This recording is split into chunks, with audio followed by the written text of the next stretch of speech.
Morning, guys. Big A, here we are again on the station camp Greenway.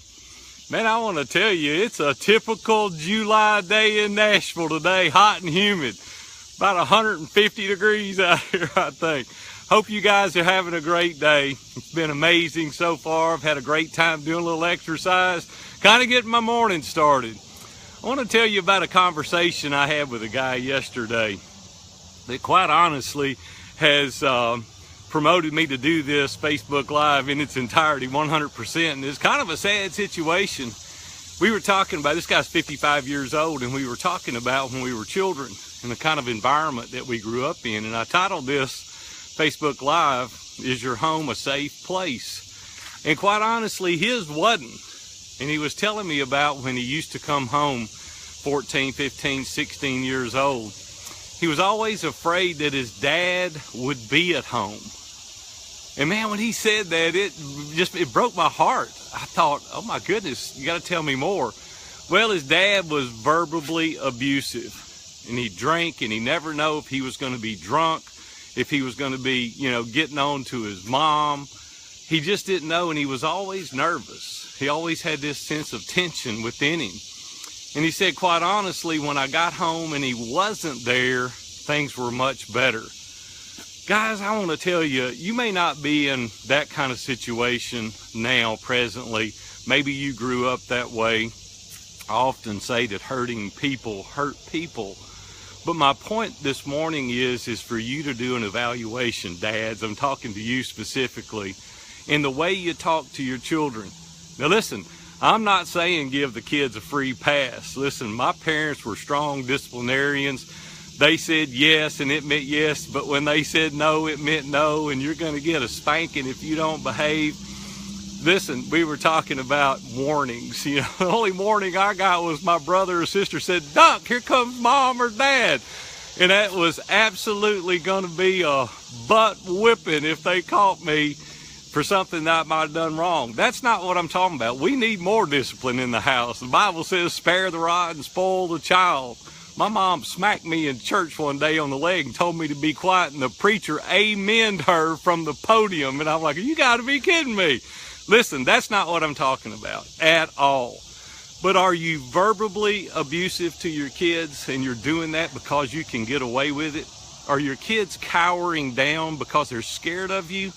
I don't want you to do that. I want you to really think through the way you discipline your kids, the environment that you're creating at home. Like, are they excited when you get home?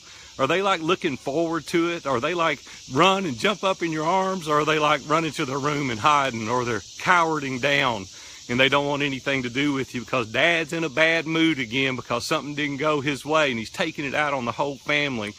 Or he can do it and get away with it because he's the dad. Just because I said so, you're going to do it.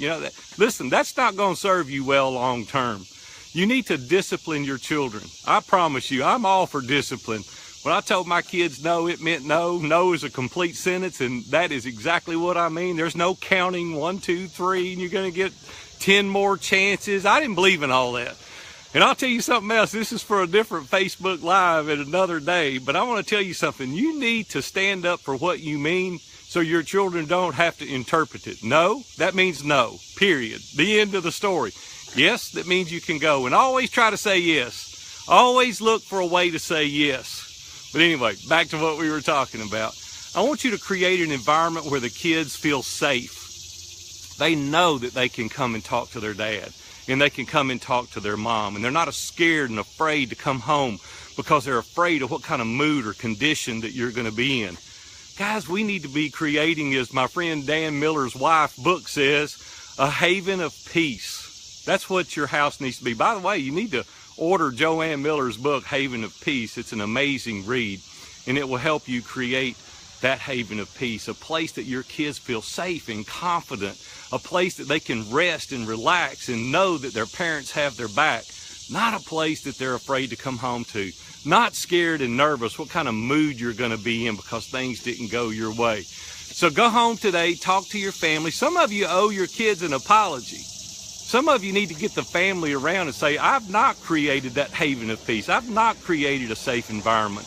I've not created a place that you can go and sit and relax and feel confident that things are good here and things are safe here.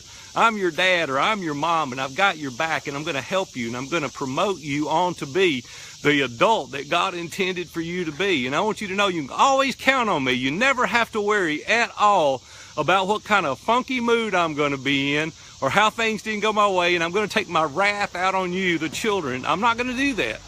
I promise and pledge to you from this day forward that I'm going to be that haven of peace that Joanne Miller talks about. I'm going to be that place that you are confident and warm and welcoming and inviting, that you can come home to, and this can be your safe place.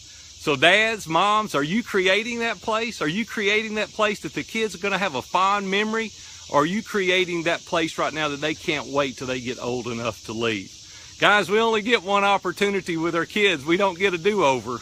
We've got to do it right. Well, I got to get back at it. I'm Big A, coming to you live from the Station Camp Greenway. Have a great day.